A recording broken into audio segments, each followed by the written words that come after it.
Bonjour, bonjour. Alors ce matin, je voulais vous faire un petit coucou par rapport à toutes les femmes qui peuvent se trouver dans une situation compliquée, dans le sens que on a un mari en face de soi qui ne va pas dans la direction qu'on souhaiterait, parce que ça arrive assez souvent. Il travaille pas, il a rien envie de faire, il est là, il vit. Et toi, tu es là, tu te donnes à 200, 300%. C'est compliqué pour toi, physiquement, psychologiquement, parce que tu t'attendais pas à ça au niveau du mariage. Et tu es là à ruminer. Encore une fois, c'est toujours la position de la femme qui change des situations très compliquées quand tu passes par le désert. C'est compliqué si tu mets le bon positionnement, tu le vivras plus facilement et tu seras de toute façon, à la fin de cette situation, tu vas être victorieuse. Comment être victorieuse? C'est en te mettant en position d'aide, en fait, d'aide à ton mari, d'aide, de conseillère. C'est ce qui est marqué dans la Bible, mais vraiment appliquer ça. Suggérer n'est pas ordonner. Suggérer, dire chérie, qu'est-ce que tu en penses si tu faisais ça? Qu'est-ce que tu penses si on faisait ça? Qu'est-ce que tu penses si on mettait tel ou tel est-ce que ce serait bien qu'on prévoit des vacances pour l'année prochaine et comment on peut y arriver puisque nos finances ne nous le permettent pas? Qu'est-ce que tu penses?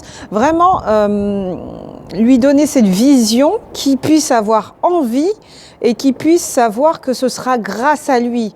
Moi, je vois dans des couples où la femme s'amuse, mais s'amuse, c'est de la méchanceté pure, parce qu'en fait, l'homme n'a pas quitté ses parents pour venir vivre ce genre de situation. Je ne dis pas que l'homme est le meilleur ou ce genre de choses, mais c'est nos champions, comme dirait mon pasteur à l'église, c'est nos champions. Et vu que c'est nos champions, dire à un homme qu'il est beau, qu'il va y arriver, que ne t'inquiète pas, je suis là, je vais te soutenir ou ce genre de choses, c'est bénéfique pour toi. Si ça ne l'était pas, qu'est-ce que ça peut t'apporter de lui dire, tu sers à rien, regarde comment tu es, ou ce genre de mots? Est-ce que ça t'apporte quelque chose? Est-ce que tu penses qu'en allant dehors, en te disant que celui-là, je vais l'humilier comme je ne sais quoi, en allant dehors, je vais trouver mieux?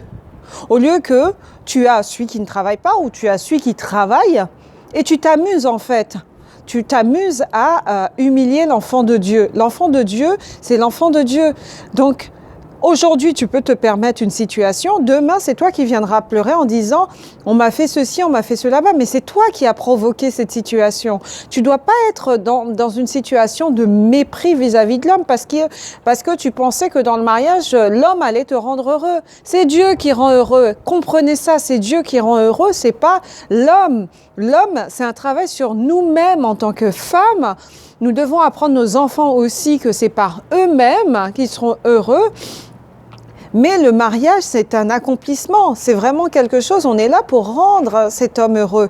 Donc arrête tout simplement, arrête de l'humilier, dis-lui plutôt des choses agréables à entendre. Peut-être que à tes yeux, c'est pas ça aujourd'hui, mais un jour, ce sera ça exactement, ce que tu dis de ta bouche, ce que tu déclares de ta bouche, que ton homme sera. Et il l'est. C'est juste qu'il y a un manque de confiance, il y a tout ça en fait. Donc toi, il faut que tu vis cette situation comme quelque chose un challenge à gagner. Bonne journée, bonne semaine, au revoir.